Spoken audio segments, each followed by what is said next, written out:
Quero convidar você a abrir a palavra de Deus no livro de Deuteronômio, capítulo 4. Conforme você for encontrando, vá se pondo de pé, vamos honrar a palavra de Deus, vamos ler juntos.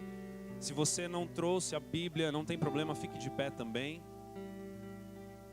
Nós queremos honrar as Escrituras, porque é por meio da palavra que o Senhor decidiu usar o seu Espírito para falar conosco. Deuteronômio, como é que fala? Deuteronômio, capítulo 4. Esse meu negócio foi tão bênção de cura interior ontem, que a hora que acabou eu vi gente rindo das minhas piadas, de tão leve que o povo ficou. Você vê como o negócio foi bom, você que não veio perdeu. Esperando os próximos, né? Enquanto isso vão ficar sem rir, né? Mas tudo bem. Mas não é que é piada sem graça. Capítulo 4, versículo 9. Numa das últimas orações de Moisés, nós encontramos isto aqui. Leia comigo. Tão somente guarda-te a ti mesmo e guarda bem a tua alma, que te não esqueças daquelas coisas que os teus olhos têm visto, e se não apartem o teu coração todos os dias da tua vida, e as farás saber a teus filhos e aos filhos de teus filhos. Feche os teus olhos mais uma vez. Senhor amado, nós nos alegramos, Pai, pela oportunidade de termos as Escrituras no nosso meio. Nos alegramos de sermos a casa favorita do Teu Espírito, a habitação do Teu Espírito Santo. E nos alegramos de estarmos na Tua casa, Senhor Deus, ainda que sendo a Tua casa, neste domingo, neste momento, aqui em São Bento do Sul. Senhor, nós oramos para que esta palavra não volte vazia, mas que possa trazer a nós uma abrangência maior. Alarga, Senhor Deus, a nossa visão nessa noite. Alarga, Senhor, a nossa perspectiva de reino e das estações pelas quais o Senhor permite com que a gente trilhe ao longo da nossa jornada aqui na terra. Nós te pedimos e te agradecemos em nome de Jesus. Amém e amém. Pode se assentar. Eu intitulei esta mensagem nesta noite como as estações de uma vida. Nós vemos por meio deste pequeno trecho, deste discurso de Moisés, um homem escolhido por Deus para caminhar com um povo de uma terra de escravidão para uma terra prometida. Um percurso de 40 anos, como nós sabemos, com todos os teus desafios, todas as suas entraves, as suas dificuldades. E nós vemos então neste fim de linha, neste fim de tempo, Moisés aconselhando aquele povo. Um coração pastoral que havia em Moisés, um coração de um homem onde nós vemos ele se entrepondo entre Deus e os homens por duas vezes, de forma heróica, como intercessor ali já prefigurando Cristo como mediador entre Deus e o homem. E nós vemos então Moisés discursando e clamando ao povo para que eles guardassem a si mesmo, guardassem a sua alma e que eles não se esquecessem das coisas que eles haviam visto.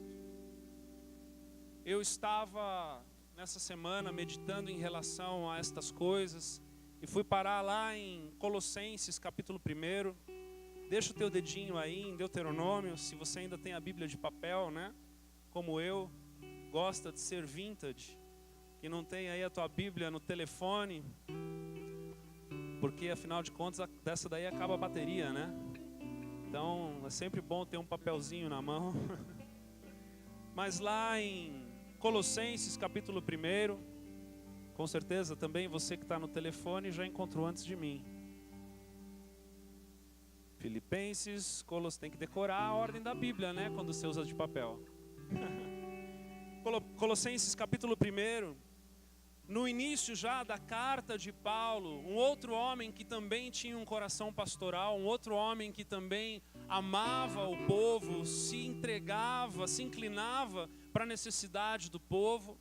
Ele, num determinado momento, lá no versículo 9 do primeiro capítulo, ele diz assim: por esta razão, também nós, desde o dia em que o ouvimos, não cessamos de orar por vós, aos Colossenses, nesta oração, e de pedir que transbordeis de pleno conhecimento, diga pleno, de pleno conhecimento da sua vontade, em toda, diga toda a sabedoria e entendimento espiritual, a fim de viverdes de modo digno do Senhor, para o seu inteiro, diga inteiro agrado, frutificando em toda, diga toda boa obra e crescendo no pleno, mais uma vez diga pleno conhecimento de Deus. Versículo 11, sendo fortalecido com todo, diga todos mais uma vez,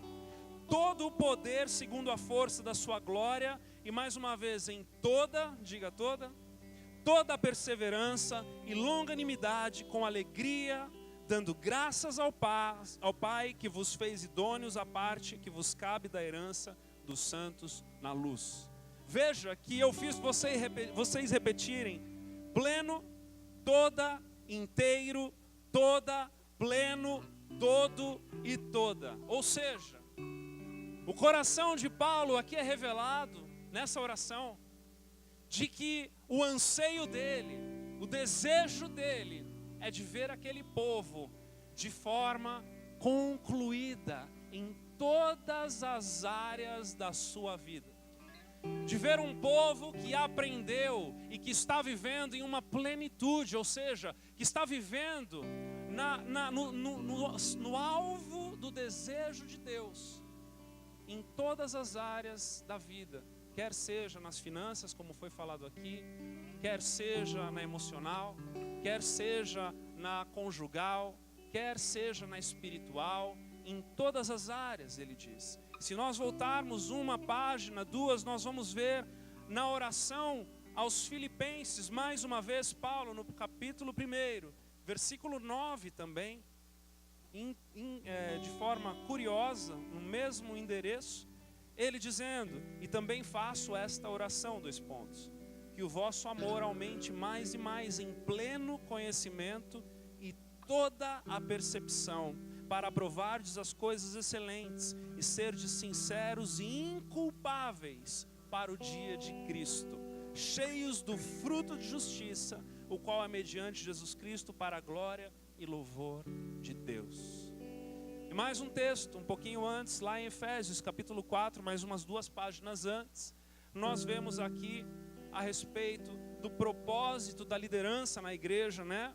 Um texto conhecido para muitos de nós, Efésios 4:11, onde está escrito: e ele mesmo concedeu uns para apóstolos, outros para profetas, outros para evangelistas e outros para pastores e mestres, com vistas ao aperfeiçoamento dos santos, para o desempenho do seu serviço, para a edificação do corpo de Cristo, até quando? Até que todos cheguemos à unidade da fé e do pleno, mais uma vez, conhecimento do Filho de Deus, a perfeita varonilidade, à medida da estatura da plenitude de Cristo.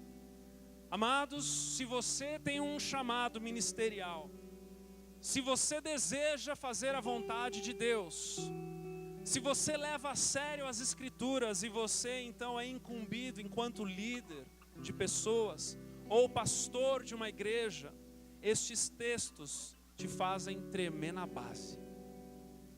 Estes textos te dão temor e tremor, porque eles geram em você uma responsabilidade tamanha, da qual, quando nós somos incumbidos de cuidar de alguém, o Senhor requer somente que tragamos essa pessoa a uma estatura de Cristo, a uma plenitude, a uma perfeita varonilidade, a um lugar de estar completo. Agora, como que um pastor vai dormir com um barulho desse? Como que um líder vai dormir com um barulho desse, sabendo que há uma responsabilidade nele incumbida de viver em constante aperfeiçoar de suas ovelhas? É porque, em primeiro lugar, nós precisamos nos lembrar que quem faz a obra, quem convence do pecado, da justiça e do juízo é o Espírito Santo, amém? Isso dá um alívio para todos nós, porque nós sabemos que é o operar do Espírito Santo. Mas nós também aprendemos ao longo das Escrituras, assim como nós estamos lá em Deuteronômio capítulo 4, agora vamos voltar para lá. E nós nos lembramos de que Moisés, na prefiguração do próprio Cristo, como mediador entre Deus e o homem, como aquele que libertou o povo do Egito, é então um pastor para aquele povo. E quando nós vamos lendo as Escrituras, se você não teve esse privilégio ainda, eu desafio você a ler. Encontre uma versão que fale a tua língua, né? Uma versão que fale ao teu entendimento, que você leia, que você entenda, mas que você possa ler e entender o desbravar de uma vida com Deus. Porque quando nós vamos na história do Êxodo, quando nós vamos para a história desta jornada de Moisés de 40 anos do Egito a Canaã, do lugar de escravidão à terra da promessa, neste período nós encontramos, sabe o que? As estações de uma vida. Nós encontramos as estações da obra soberana sobre a minha vida, sobre a tua vida, sobre a vida da igreja. Nós encontramos uma perspectiva do céu, pela qual o Senhor fala para nós e nos conduz em meio a estações. E estações é uma coisa engraçada, né? Porque se você for falar a respeito das 4 estações com alguém, certamente alguém vai dizer, eu prefiro o inverno. E o outro vai dizer, não, eu prefiro o verão. Não, eu gosto do outono, quando as árvores estão secas. Não, eu gosto da primavera, porque eu gosto de flores, eu gosto de colorido. E cada um tem o seu preferido. Mas a vida cristã, ela nos conduz naquilo que o Senhor almeja para nós. E por nos conduzir, pelo Senhor nos conduzir da forma em que Ele quer, muitas vezes nós estamos e passamos por estações que não são as nossas favoritas, não é verdade? Quantos desertos que nós passamos e somos aperfeiçoados. Quantas situações que são adversas e elas vêm na nossa vida e nós nos encontramos perdidos, como que aparentemente abandonados. Mas o Senhor, Ele está contigo em todo momento. Amém? O Senhor está com você a todo momento. E Ele cuida de você em todo o tempo. Sabe, amados, olhar para a vida, identificando as estações que Deus traz para mim e para você, é uma forma de sermos aperfeiçoados. É uma forma de nós tirarmos o melhor de cada estação. É uma forma de nós entendermos que ainda que tudo esteja ruim ou ainda que tudo esteja bom, há algo de precioso que será marcado, que a minha vida será marcada por aquele momento, por aquele tempo, pelo qual o Senhor falará ao meu coração e me aperfeiçoará para que cada vez mais eu vá chegando nessa tal plenitude que Ele anseia e almeja de mim. Quando o povo hebreu, por exemplo, saiu do Egito, o primeiro desafio deles foi o tal do Mar Vermelho, não é verdade? Moisés então obedece à voz de Deus, coloca o cajado naquela água e aquele mar se abre.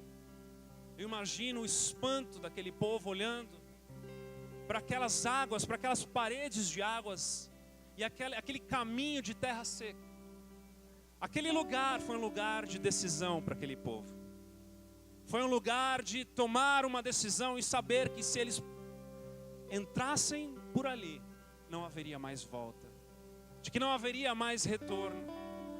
Existem estações na nossa vida onde o Senhor vem para nos ensinar a respeito de tomarmos decisão. Onde a palavra nos ensina que o nosso sim seja sim, que o nosso não seja não. Onde o Senhor nos coloca, entre a cruz e a espada. Lugares de decisão onde a gente precisa ou vai para frente ou retrocede, ou vai para um lado ou vai para o outro. Lugares de bifurcação, onde nós sabemos que a decisão tomada ali, ela reverterá em um estilo de vida, em algo que é muito profundo, que é algo que é muito grande. E nós somos colocados nesses momentos da vida, nestas estações onde escolhas precisam ser feitas. E nós aprendemos do Senhor. Nós aprendemos que no momento de decisão, no momento onde nós somos convidados a amadurecermos, o Senhor, Ele fala de tantas as formas. O Senhor nos conduz, nós aprendemos a ouvir a voz dEle, não é verdade? Quem já passou por isso aqui? De ter que tomar uma decisão para o dia seguinte, e naquele desespero, naquele anseio de não saber o que fazer, não saber o que decidir, fechar a porta do quarto, se ajoelhar e falar: Senhor, me dá um sinal, fala comigo, mostra para mim para que lado eu tenho que ir, o que eu tenho que fazer, que trabalho que eu tenho que escolher, que medida eu tenho que tomar, não é verdade? Deus nos aproxima dEle nesse momento de decisão. São estações na nossa vida, amados.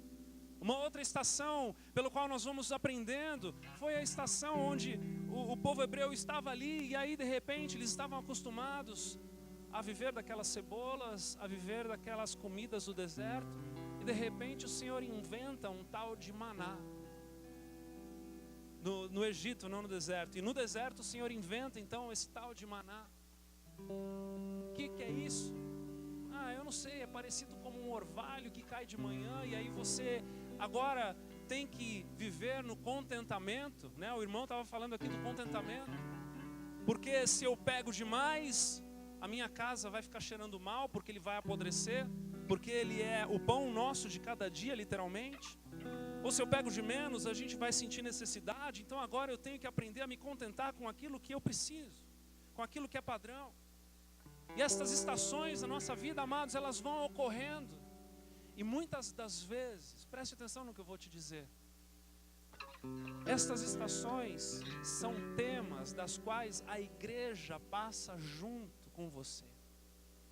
E por causa disso, muitas vezes, quando não gostamos dessas devidas estações, nós ficamos sem paciência de até irmos para a igreja. Porque às vezes é uma estação da qual eu não estou afim de ouvir. É uma estação da qual eu não estou afim de aprender. E nós perdemos o privilégio de vivermos neste aperfeiçoamento. Porque deixamos de entender que a vida é toda processual, é toda cheia de estações e de ensinamentos. Existem outros momentos na estação que houveram no povo hebreu, por exemplo, quando Moisés foi para o monte, se encontrou com o Senhor, desceu com as tábuas da lei. E aí, ele estabeleceu a lei. O momento, a estação dos 10 mandamentos. A estação dos valores morais e éticos. Onde nós somos convidados a desfrutarmos do entendimento da moralidade divina, da ética divina. Somos confrontados nos nossos valores, nos nossos jeitinhos brasileiros. Somos confrontados no nosso estilo de vida, que muitas vezes estamos acostumados porque recebemos de herança, mas desagrada ao Senhor, e vamos então desbravando essa estação. É mais uma estação onde o Senhor vai mostrando para nós a vontade dEle, e cada dia que passa, aquilo parece que vai enriquecendo e vai trazendo então um aprofundar das coisas de Deus.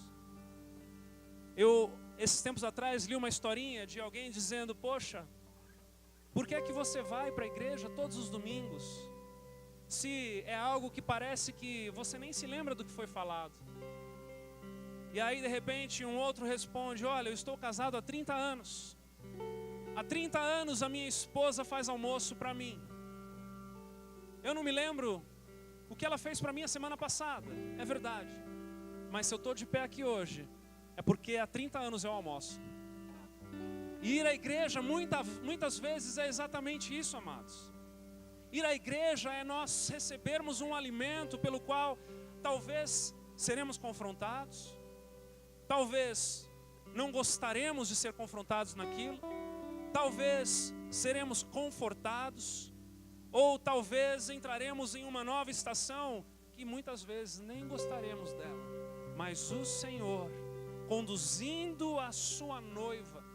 Veja que muitas das vezes quando o Senhor fala a respeito da igreja, Ele fala no singular, não é verdade? Ele fala do corpo, Ele fala da noiva. E nós precisamos entender que a direção, ela é no plural. Ela é uma direção pela qual o Senhor nos conduz e nós vamos vivendo estação após estação, estação após estação. Eu me lembro perfeitamente do primeiro inverno em São Bento do Sul. Sabe por quê? Porque eu não morri. Eu achei que eu fosse morrer. Amados, vocês sabem, eu morei 9 anos em Orlando, em um lugar quente, quente, quente, quente. Quente, que para ligar a lareira você tinha que ligar o ar-condicionado. E aí, de repente, você solta esse paulistano aqui num lugar que faz -2 na noite, que acorda tudo branquinho, você não sabe se nevou, se Jesus voltou, se giou, não é verdade? Eu lembro que tinham vezes que eu acordava e eu via a neblina, não conseguia ver a vizinha do lado. Eu falei, Senhor, fui arrebatado, minha casa foi junto, né? Vou abrir a porta e vou me dar de cara com os ursinhos carinhosos, alguma coisa vai acontecer, porque está estranho esse negócio. E muitas, tá vendo como a cura interior funcionou ontem? Está todo mundo rindo. E amados, nós vemos como estas estações, elas são, sabe, depois desse inverno, eu fui aprendendo a lidar com o inverno em São Bento do Sul. Eu fui me acostumando a estar dentro de casa e sair fumaça da minha boca.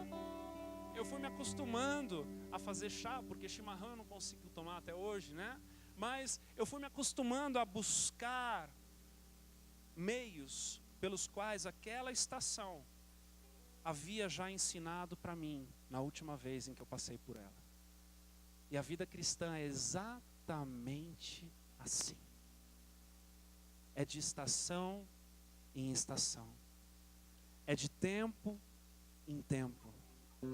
É de oportunidade de amadurecimento em oportunidade de amadurecimento. Muitas vezes vai doer. Muitas vezes vai ser divertido. Mas o fato é que nós passaremos uma após a outra até chegarmos na terra prometida.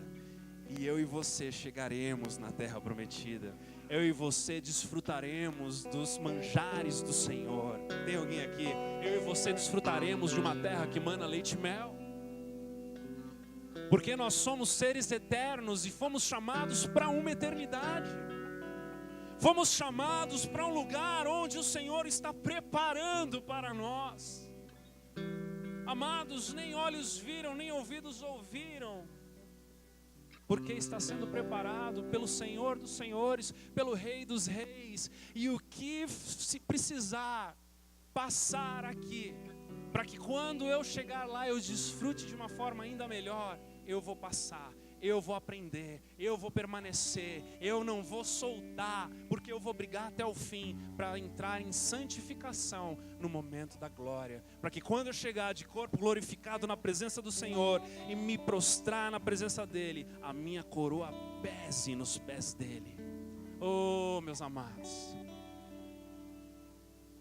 este é o chamado da igreja, essa é a história que Ele tem para mim e para você. Muitas das vezes vai doer, mas eu quero te dizer, ei, Ele preparou algo maravilhoso que vai valer a pena. Vai valer a pena. Essa é a história. É por isso que Moisés, em sua intimidade, amados, o único homem que viu a face de Deus, na sua intimidade, ele chega a dizer nos seus últimos discursos, tão somente, guarda-te a ti mesmo e guarda bem a tua alma. Sabe o que ele está dizendo? Olha, preste atenção ao que interessa. Deixa essas outras coisas de lado. Foca na tua vida, no teu espírito, que a tua alma esteja guardada, preservada, curada, sarada na presença do Senhor, por estar constantemente na presença do Senhor. Que não te esqueças daquelas coisas que os teus olhos têm visto, não se esqueça das estações que passaram. Não se esqueça, igreja, dos ensinamentos que o Senhor já depositou no teu coração. Não se esqueça das estações que você já viveu, que você já foi ministrado, que você já foi moído, que você já veio para os pés da cruz e você já entregou. Não volte atrás. Não barateie os ensinamentos que o Senhor colocou no teu coração. Porque, como disse aquele homem que há 30 anos almoça ao almoço da esposa, se você está de pé aqui hoje, é porque você tem se alimentado, é porque você tem perseverado, é porque você tem permanecido no caminho estreito. E olha aqui, eu nesse degrau, é um caminho estreito, é um caminho estreito, é um caminho de decisões, é um caminho de propósito, é um caminho que não dá para titubear, é um caminho que não dá para olhar para a direita nem para a esquerda, é um caminho pelo qual eu vou caminhando, e eu vou andando, e eu vou amadurecendo, eu vou crescendo nos ensinamentos do Senhor. Você hoje tem que estar melhor do que você há um ano atrás, porque mais importante do que o teu passado é o teu futuro. Se não fosse assim, qual seria a nossa alegria, se a nossa alegria não é a glória de Deus e estarmos na presença dEle por uma eternidade? Amados, eu estou olhando para o meu futuro. Eu estou fazendo planos para daqui 200 anos, sabia? Estou fazendo planos para daqui 300 anos. Porque esses outros que me faltam aqui, eu estou em preparo, eu estou em aperfeiçoamento, eu estou em constante ensinamento da obra do Senhor. E sabe qual é, amados? Crente parece uma pessoa meio esquisita, não é verdade? Porque parece que mal viveu o que está vivendo e já está empolgado buscando no Senhor qual é a próxima estação. Eu vivo assim. Eu mal e mal acabei de aprender o que eu estou vivendo nessa estação e eu já estou buscando ao Senhor pela próxima. Às vezes eu estou tão empolgado que eu começo a falar do futuro, não é verdade? Quantas vezes você não foi tomar café comigo e eu já falando do que Deus está fazendo e vai fazer porque eu vejo, porque isso, porque aquilo, porque parece que aquilo me consome, aquilo toma o meu coração, e assim deve ser o coração de cada filho e filha de Deus. Porque o Senhor tem planos de paz ao teu respeito. Ele tem Ele tem um propósito para a tua vida. Ele tem um legado para entregar nas tuas mãos e para você viver todos os dias de forma intensamente. É assim que um cristão vive. Ele vive de glória em glória. O que é a glória? Ah, amados, você já experimentou a glória de Deus quando você está num lugar e o Senhor te visita e você sente a presença dEle e você não consegue nem explicar direito porque muda o ambiente, muda aquele lugar onde você está. Você se esquece de tudo que está à tua volta. Ontem à noite foi uma dessas noites. Eu achava que era 9h30, conversando com os irmãos ali no fundo, era meia-noite. Porque Deus veio de um jeito e começou a gerar cura, começou a gerar confissão. E aquele lugar aqui abarrotado de pessoas chorando, cheias do poder de Deus, sendo tocadas, transformadas. Amados, mudou o ambiente do lugar, porque o Senhor veio nos visitar. E quando Ele vem nos visitar, aquilo parece que é uma visitação da glória de Deus. E o Senhor nos convida para vivermos de glória em glória. Olha que coisa linda. De experiência em experiência. De quebrantamento em quebrantamento. De decisões em decisões. De amadurecimentos a amadurecimentos. E esse é o privilégio meu e teu. Meu e teu. Essa noite eu quero que você reflita no privilégio de viver as estações da vida na presença de Deus. Porque no final da história todo mundo vive estações, mas há uma grande diferença entre viver as estações da vida na presença de Deus e fora da presença de Deus. Há uma grande diferença entre você confiar naquele que é o autor da tua vida, que é o Criador de todas as coisas, e saber o que Ele tem para você e o que Ele está fazendo através de você, do que você viver desconectado deste Deus tão amoroso e tão bondoso e tão maravilhoso. Não é verdade? É por isso que Moisés, nestes últimos discursos, nesses últimos momentos, 40 anos de intensidade na presença do Senhor, ele vem e ele traz de uma forma veemente, de uma forma intensa, um discurso forte. Eu imagino Moisés aqui recolhendo todo o seu pulmão, todo o seu fôlego, toda a sua força para gritar para aquela multidão, para que todos pudessem ouvir, até aquele último lá no final da multidão. Porque ele sabia que o que ele estava dizendo era algo importante, era algo que precisava ser permeado, precisava ser contínuo, continuado. Ele diz: guarda-te a ti mesmo, guarda bem a tua alma, que não se esqueças das coisas que os teus olhos têm visto. Deus tem te visitado.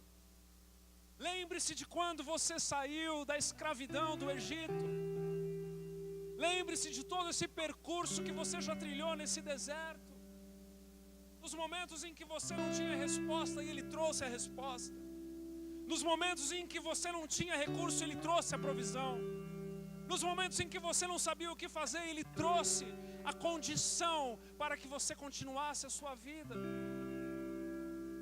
Ele está fazendo uma retrospectiva com aquela multidão, trazendo a memória. Lembra do Mar Morto quando você atravessou? Lembra daquela vez que você fez uma oração pelo teu filho enfermo e ele foi curado? Lembra quando você estava desempregado e você clamou pelo Senhor e Ele te deu um emprego? Lembra quando você estava solteiro e feio e Ele te deu uma mulher? Lembra dessas coisas? Lembra? Lembra disso? Lembra da história que Ele fez no meio de você. Não se esqueça. E Ele diz: olha só, não se esqueça, mas faça o seguinte agora, conte para os teus filhos e conte para os filhos dos teus filhos, que ninguém se esqueça, que esteja vivo no teu coração, que a tua boca fale a respeito disso, que você testemunhe aos quatro ventos da terra, para que você nunca se esqueça de quem é que te conduz no meio da adversidade, quem é que te conduz no meio do deserto, quem é que te conduz no meio das batalhas, quem é que adestra as tuas mãos para as batalhas. É o Senhor, Deus forte, todo-poderoso. É ou não é? É ou não é, igreja? É o Senhor que te ama, é Ele que te protege, e é Ele que estabelece uma estação após a outra. Os nossos dias já estão planejados nas mãos do Todo-Poderoso.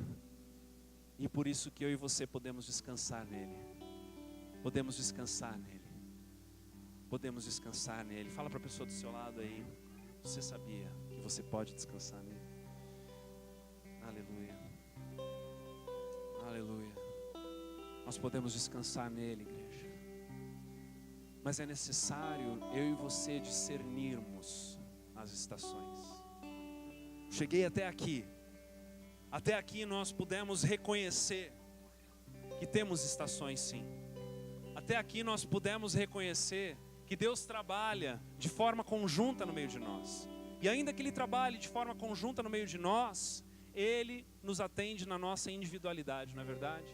Eu fico imaginando aquele irmãozinho que lá no meio do deserto nasceu, já no meio daquela experiência de vida. E de repente ali ele não estava muito feliz com esse tal de maná, porque afinal de contas era a única coisa que ele tinha experimentado a vida inteira.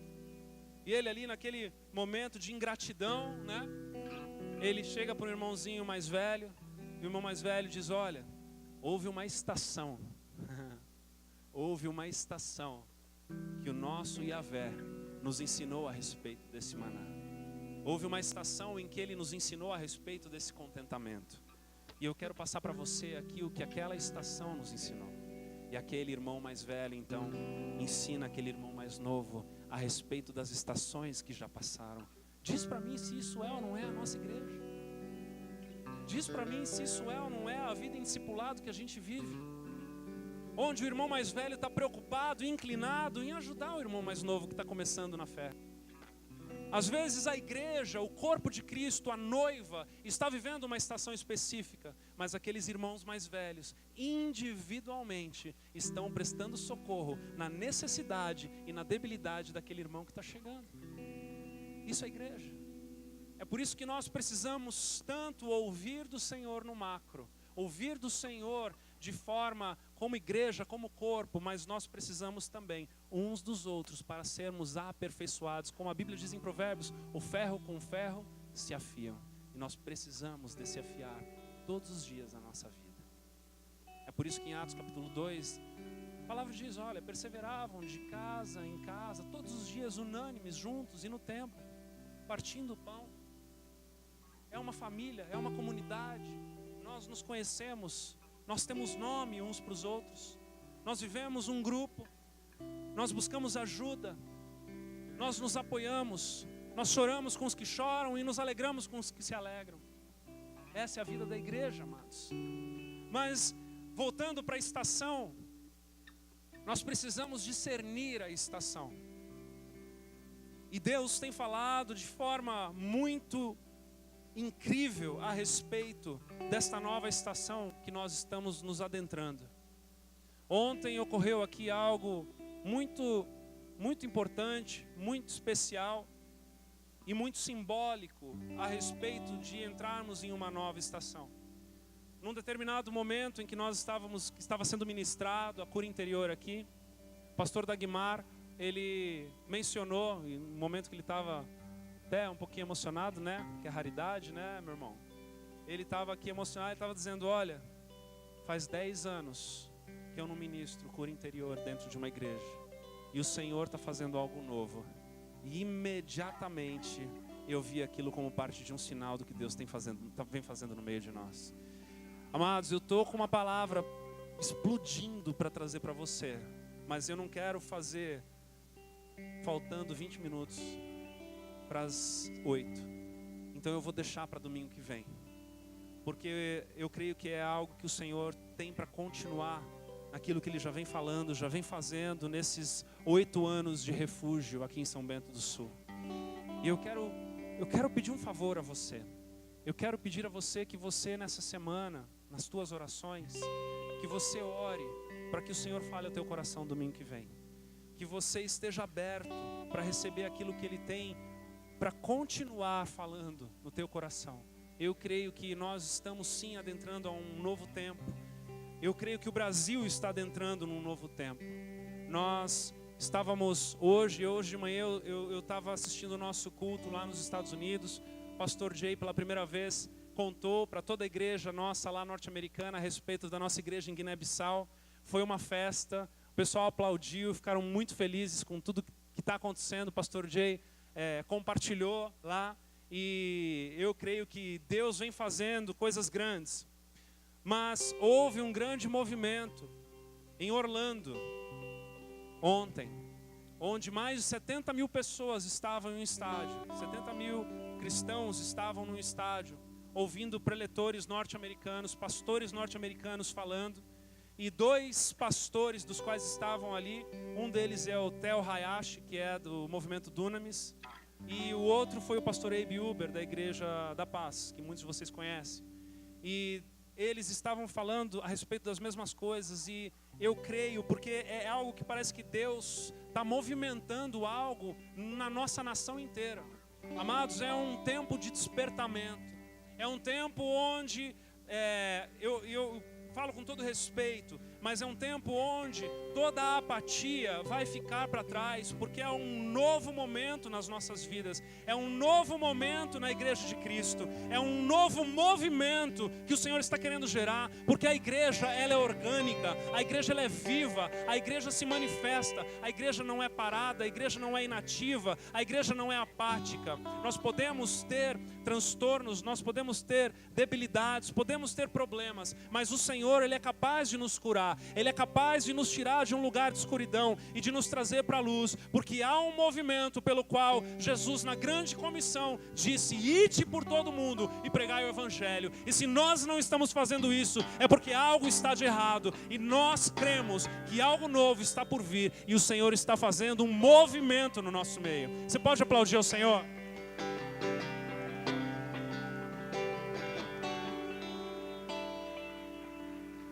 É um tempo de despertamento, preste atenção no que eu estou falando a você. É um tempo de um novo movimento no nosso meio. É um tempo do Espírito Santo trabalhar de uma forma como Ele não vem trabalhando há décadas, pastor Dagmar. Não vem trabalhando. E o Senhor está se manifestando no nosso meio, com sinais, com maravilhas. E nós viveremos, nós seremos a geração que iremos nos levantar como aquelas tochas de fogo que um dia esse mundo já viveu, um dia esse mundo já recebeu. Homens dos quais o mundo não era digno deles. E nós nos levantaremos como a igreja dos últimos dias, porque o Senhor está voltando e o inferno precisa ser saqueado, em nome de Jesus, em nome de Jesus, em nome de Jesus. Eu rejeito, eu repreendo toda a apatia do nosso meio, em nome de Jesus. Mas eu vou precisar parar por aqui, porque senão eu vou começar a liberar coisa que precisa ser só domingo que vem. Vamos ficar de pé, vamos orar. Oh, Jesus bom. Vem, Senhor, no nosso meio. Feche os seus olhos aí onde você está. Pai amado, Pai bendito, nós nos rendemos aos teus pés, os únicos pés dignos das nossas lágrimas, Senhor. Os únicos pés dignos, Senhor, do nosso curvar, Senhor, do nosso dobrar, Pai. Nós, Senhor, nos prostramos na Tua presença, declaramos as Tuas maravilhas, Senhor, porque sabemos que Tu és santo, Tu és justo, Tu és poderoso, e a Tua história continua, Senhor Deus, e nós queremos fazer parte dela, Senhor. Não queremos, Senhor, ficarmos parados, estagnados no canto, papai, mas queremos a cura imediata daquilo que a nossa alma precisa, daquilo que o nosso espírito precisa, para que nós possamos, Senhor, proclamar as boas novas, Senhor Deus. Em nome de Jesus, ajuda-nos, Senhor Deus, a entendermos. Eu quero chamar o pessoal do louvor, vem para cá todo mundo. Ajuda-nos a entendermos, Senhor Deus, esta mudança de estação. Ajuda-nos, Senhor, a entendermos, papai, o propósito pelo qual o Senhor está conduzindo a Tua igreja. Ajuda-nos, Senhor, a entendermos, Deus, o que o Senhor vem fazendo no céu, para que seja feito aqui na terra como é no céu, Senhor. Ajuda-nos, Senhor, dá-nos olhos para vermos e ouvidos para ouvirmos o que o Espírito diz à igreja. Oh, Senhor Deus, em nome de Jesus, não queremos virar as costas para os Teus planos, Senhor Deus, mas queremos viver intensamente cada uma das estações que Tu tens para nós, Senhor Deus. Queremos viver intensamente cada um dos momentos que o Senhor está estabelecendo na nossa vida, no nosso ministério, na nossa casa, Senhor Deus, no nosso oikos, no nosso lugar, Senhor Deus, pelo qual nós estamos estabelecidos, Deus. Oh, Pai,